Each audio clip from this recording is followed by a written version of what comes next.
How to block contact on Viber. Hi everyone, welcome back to another episode. Today I'm going to show you the ways to block contact on Viber. If you want to go ahead and block someone on Viber, then you need to follow these simple steps. Open up a Viber first thing first, and then you need to go ahead and search for the contact that you wish to block. So I'm going to go with this one.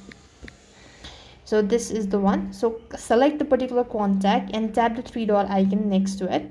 Once you go to the three dot icon, you could see there is no such thing.